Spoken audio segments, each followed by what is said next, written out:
Trailer ఎలా ఉంది? 50,000 కోట్లు. ఇప్పుడే పోయా గేమ్ చేంజర్ సినిమా ట్రైలర్ చూసా. ఇప్పుడే ట్రైలర్ ఉందపోయా, చూడగానే నాకైతే కళ్ళు తిరిగి పడిపోయినా, గూస్ బంప్స్ అంతే. ఒక్కసారిగా నన్ను నేను మర్చిపోయినా అనమాట. ఇంకా సినిమా ఎప్పుడెప్పుడు ఇంకా 10వ తేదీ వస్తుంది. ఇంకా అందరం వెయిట్ చేస్తున్నాం. ఇప్పుడే రాత్రి నేను విజయవాడ పోయిచ్చా. విజయవాడలో 300 అడుగులు కటౌట్. అది అయ్యా బాబు, ఆ లుంగి కట్టుకొని డ్యాన్స్ చేస్తుంటే, రామ్ చరణ్ అన్న డ్యాన్స్ చేస్తుంటే ఉందపోయా. ఆ మచ్చర సాంగ్ కానీ ఇంకా లుంగి కట్టుకుని ఫైట్లు చేస్తున్నాడు. ఆ ఫైట్లు చేసేటప్పుడు చెప్పలే అసలు. ట్రైలర్ అయితే మామూలుగా అయితే లేదు. ఒక్కసారి నా కోసం చూడండి. ఈ సినిమా ట్రైలర్ చూసారంటే మీకే అర్థమైపోద్ది. దాదాపుగా ఈ సినిమా ట్రైలర్ చూసాక 50,000 కోట్లు కొడుతుంది అనుకుంటున్నాను. ఖచ్చితంగా పోయా. ట్రైలర్ ఏంది పోయా, ఇంకా మనం ఎప్పటి నుంచో మనం చూసుకోవచ్చు. మనం ఈ సినిమా మీద అంచనాలు దాటేసేయి.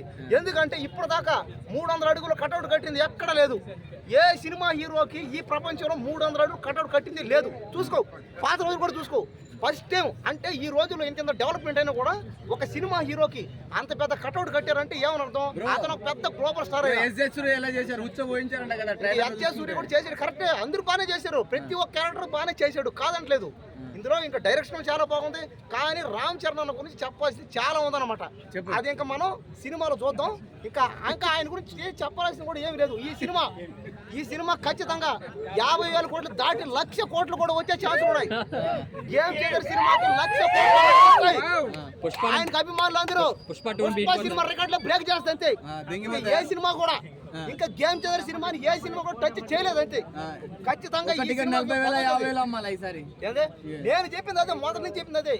ఇప్పుడు గ్లోబల్ స్టార్ ఎవరు? రామ్ చరణ్. ఈ సినిమాకి 50,000 కోట్లు దాని 50,000 కోట్లు దాటేసి 1,00,000 కోట్లు ఎలా వస్తాయి చెప్తా వినండి క్లారిటీగా. నేను ఇప్పుడు పదే చెప్పినా. ఇప్పుడు గ్లోబల్ అంటే ఏంది? భూమి. ఈ భూమి మీద ఉన్న అన్ని థియేటర్లో సినిమా వేస్తే ఆ సినిమా 1 సంవత్సరం రోజుల దాకా ఆడితే అప్పుడు 1,00,000 కోట్లు వస్తాయని చెప్పా. అప్పుడు 50,000 కోట్లు దాటి 1,00,000 కోట్లు పోతుందని చెప్పా. అంతేగాని మీరు మీ ఇష్టం ప్రకారం వీడికి మెంటల్ పిచ్చి అనుకోపాకండి. నేను సినిమాకి పెద్ద ఫ్యాన్. నేను పైగా ఇంకోటి ఏంటంటే పుష్ప సినిమా దగ్గర ఏదో అయిందని చాలా మంది అన్నారు. అక్కడ జరిగింది అయితే ఏమీ లేదు, ఏదో పొరపాటు జరిగింది అంతే. రేపు గేమ్ చేంజర్ సినిమాకి అయితే అలాంటి పొరపాట్లు ఏమీ జరగవు. ఎందుకంటే ఎవరు ఆవేశంతో ఊగిపోం. ఆ సినిమా అది ఫ్యాన్స్ ఉన్నారు, అందరు ఫ్యాన్సే కదా. రామ్ చరణ్ నువ్వు ఒక్కడో ఫ్యాన్స్ లేవు, మేమంతా ఫ్యాన్సే. రామ్ చరణ్ ఫ్యాన్స్ ఎక్కడ అందరూ మెగా అభిమానులే. ఎందుకంటే ఇది మన తెలుగు సినిమా ఇండస్ట్రీలో అందరూ ఫ్యాన్సీ. ప్రతి సినిమా బాగా ఆడాలని చూస్తాం అందరం. కాబట్టి ఈ సినిమా పెంచరు. సినిమాకి ఎవరు భయపడకండి. ఈ సినిమాకి టికెట్లు పెంచరు. దయచేసి అందరూ సినిమాకి వెళ్ళండి. ఈ సినిమాని ఖచ్చితంగా ఆడిద్దాం. అందరం గేమ్ చేంజర్ సినిమాని ఆడిద్దాం.